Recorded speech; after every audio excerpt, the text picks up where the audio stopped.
Hello everyone, आप सभी का स्वागत है कोगेट सीएसआईटी यूट्यूब चैनल में। और आज की वीडियो में जैसा कि मैंने आपको बोला था लास्ट वीडियो में कि हम मास्टर्स मेथड देखेंगे।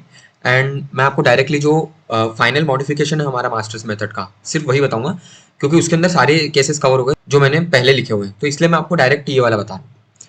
तो चालू करते बिना टाइम वेस्ट करें। तो मास्टर्स मेथड क्या बोलती है, तो आपको एक जनरल फॉर्म गिवन रहेगा। ओके, आपको रिकरेंस रिलेशन का एक जनरल फॉर्म में वो सिर्फ उसी के लिए अप्लीकेबल है। और कई बार क्वेश्चन उसी से आ जाते हैं, आप डायरेक्टली उसे कर सकते हो, कोई प्रॉब्लम नहीं आएगी आपको। ठीक है, सिर्फ स्पेसिफिक केस के लिए है ये याद रखना। तो यहाँ पर हमने लिखा है जैसे T N equal to A T N by B plus F N into log N की पावर के। ठीक है, ये हमारा जनरल फॉर्म है इसका मास्टर्स मेथड के लिए, जिसमें टी एन हमारा वही रिकरेंस रिलेशन है, a T N by b, a और बी कांस्टेंट है जो 1 से बड़े हैं। मैंने यहाँ पूरी कंडीशंस लिखी हुई हैं, आपको सिर्फ याद ही करना है इन कंडीशंस को और इस फॉर्मूले को, एंड आपको उसको यूज करना है। तो ये आपका मास्टर्स मेथड का जनरल फॉर्म है। इसके अंदर आपके केसेस रहते हैं। तो पहला केस क्या है, देखो अगर पहले केस में अगर आपका एफ एन जो है दैट इज दिस, वो अगर होगा एन की power log A base B. ये यहाँ पर थोड़ा आपको लग रहा होगा कंफ्यूजन, बट ये एन की पावर लिखा हुआ है। ओके, एन की power log A base B, ये जो है ना, इससे अगर छोटा हुआ F N is less than this, तो जो टाइम कॉम्प्लेक्सिटी आएगी ना वो सिंपली इसके बराबर हो जाएगी, जो आपके लेफ्ट राइट साइड में लिखा हुआ है। इससे लेस देन के राइट साइड में जो लिखा हुआ रहेगा ना उसके बराबर आ जाएगी। तो याद करने का तरीका बता रहा हूँ मैं, आप अगर डायरेक्ट याद करो तो कोई इशू नहीं है, बट याद करने का तरीका बता रहा हूँ कि कैसे याद करोगे। तो लेस देन के साइन के राइट साइड में जो आएगा वो उसकी टाइम कॉम्प्लेक्सिटी होगी, यहाँ पर लिखी हुई है। ठीक है, ये हो गया केस वन। अब नेक्स्ट है हमारा जब ये दोनों की ग्रोथ रेट बराबर है, एग्जैक्ट सेम है, तो इसमें आपके इसमें फिर 3 सब केसेस बनते हैं। और 3 सब केसेस में पहला जो रहता है हमारा वो क्या होता है, अगर के की वैल्यू जो है वो 0 से बड़ी है या उसके बराबर है, तो आपका जो टाइम कॉम्प्लेक्सिटी आती है वो रहती है इसके बराबर। ठीक है, मैं इसके एक की भी प्रूफ में नहीं चाहूँगा, क्योंकि ये ऑलरेडी डिराइव्ड रिजल्ट है, आपको सिर्फ याद रखना है। तो ये एक इशू रहेगा यहाँ इसमें याद रखने का, बट अगर आप प्रैक्टिस करोगे अपने आप याद हो जाएगा। ओके, तो ये होता है आपका पहला सब केस, जिसमें के ग्रेटर देन इक्वल टू 0 पे ये केस आएगा। फिर के अगर -1 के बराबर है ना, तो उसमें आपका जो टाइम कॉम्प्लेक्सिटी आएगी वो लॉग लॉग एन हो जाएगी, F N into log log N, ये होगी उसकी टाइम कॉम्प्लेक्सिटी। और एक जो लास्ट केस है वो है के लेस देन -1, तो उसमें आपकी जो टाइम कॉम्प्लेक्सिटी आएगी वो सिर्फ एफ एन के बराबर आएगी। ये आपका होता है case 2 of masters method.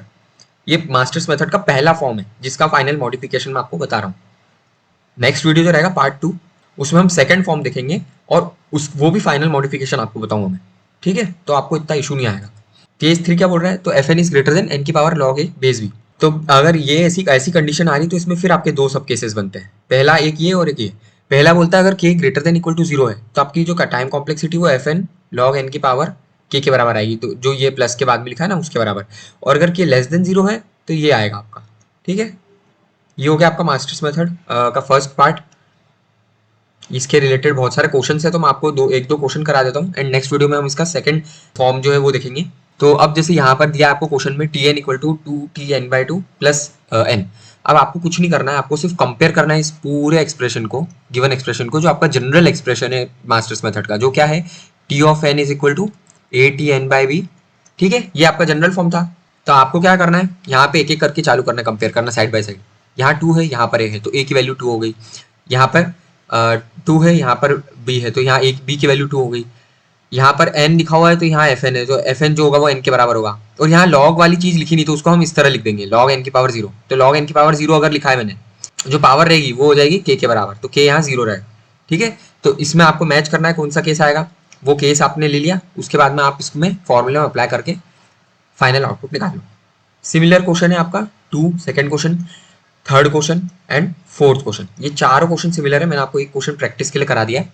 Similar आप क्वेश्चन बाकी भी कर सकते हो प्रैक्टिस के लिए, और मैं चाहूंगा कि आप ज़्यादा से ज़्यादा इन क्वेश्चन की प्रैक्टिस कर लो, क्योंकि आपको ये बार फॉर्मूला याद हो जाएगा ना, तो आप कोई भी क्वेश्चन बहुत आराम से कर लोगे। आपकी जो थिंकिंग प्रोसेस है ना, वो आपको इससे बहुत सारी चीज़ें समझ में आ जाएगी, बहुत ज़्यादा फास्ट हो जाएगी। आपको क्लियर हो जाएगा कि यार मुझे कहाँ पे इस चीज़ को अप्लाई करना पड़ेगा और कहाँ नहीं करना पड़ेगा। बाकी मैं तो यहाँ पर आपको करवाऊंगा ही जो भी आपकी ये चीज़ें हैं, बट फिर भी आप प्रैक्टिस जरूर कर लेना। ओके, सो आज के लिए इतना ही। अगर आप एक गेट एस्पिरेंट हैं तो इस चैनल को सब्सक्राइब करें, मुझे बताएं मैं कैसे इंप्रूव कर सकता हूँ, और वीडियो अच्छा लगे तो प्लीज़ इस वीडियो को लाइक एंड शेयर जरूर करें। Thank you.